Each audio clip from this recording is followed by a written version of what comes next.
Wante Pagi, which means good day. I would like to begin by acknowledging the Wurundjeri people of the Kulin Nation, who long before us lived, loved, and raised their children on this land, in which we gather here today.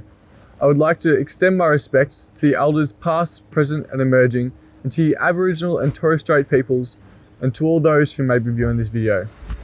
Sustainable development. It's a concept that many pose is in fact an oxymoron. How can we build a technologically advanced nation while continuing to consider the ecosystem in which it is built? The solution? Don't. Take this as you will, but in an age where Australians spend over 3 hours a day on their phone, we need to reconnect with nature.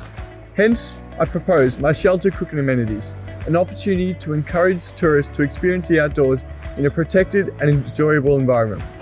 Simple, sustainable, safe.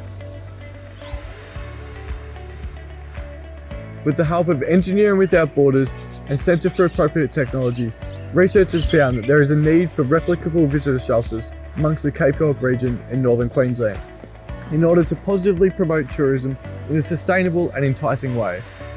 This structure has a simple and renewable design utilising naturally and locally sourced materials. The structure itself will be constructed from southern yellow pine, a locally grown renewable resource, and corrugated iron of professional standard. As for its renewable features, the slimline water tank and 2 solar panels on the roof provide water and power all year round. The tank allows water access via a tap on its side and is directly plumbed to a sink within the shelter. The solar panels are connected to a power bank supplying the under panel lighting and electric cooktops. This allows visitors to use the facility 24/7. The staple art piece of the shelter will be the community-sourced timber table, making each shelter unique. This involvement of the community in this project encourages communal engagement by giving them a way to express their Aboriginal and individuality through art and at the same time supporting the local economy. The primary user of this facility is expected to be tourists camping in Cape York, although it will be openly accessible to rangers and Aboriginal and Torres Strait people who may be visiting neighbouring towns or simply seek the enjoyment of the outdoors.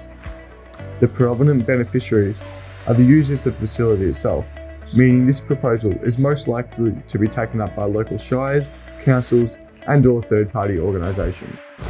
Simple, sustainable, safe.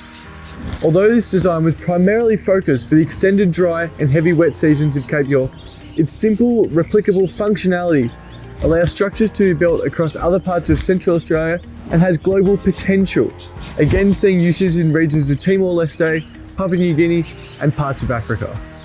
To maximise the usage of this facility, it should be placed near an existing campground to enhance the tourist camping experience. As it stands, the main issue that tourism faces is that so many people have negative views associated with it. The implementation of these structures can change that. The timeframe as to when these shelters to be built will differ depending on where. However, in Cape York, to avoid weather delays, construction should be placed during the dry season, June through September. Each shelter should be built in its entirety over a 7-day period to be constructed by the tradespeople of Cape York, again supporting the community.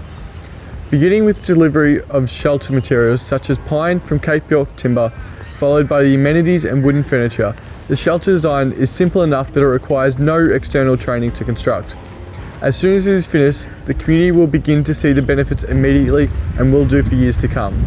The durability of these structures intentionally reduces the need to regularly maintain them, therefore making it a long-term solution. Now, the question you might be asking is why? What makes this design so superior to others? Well, the greatest advantage of this design over other cooking amenities is simply its sustainable long-term capabilities.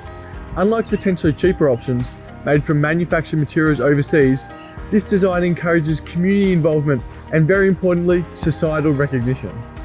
Another element to consider is the Emission Reduction Fund, a government initiative for reducing greenhouse gas emissions. This project aids that.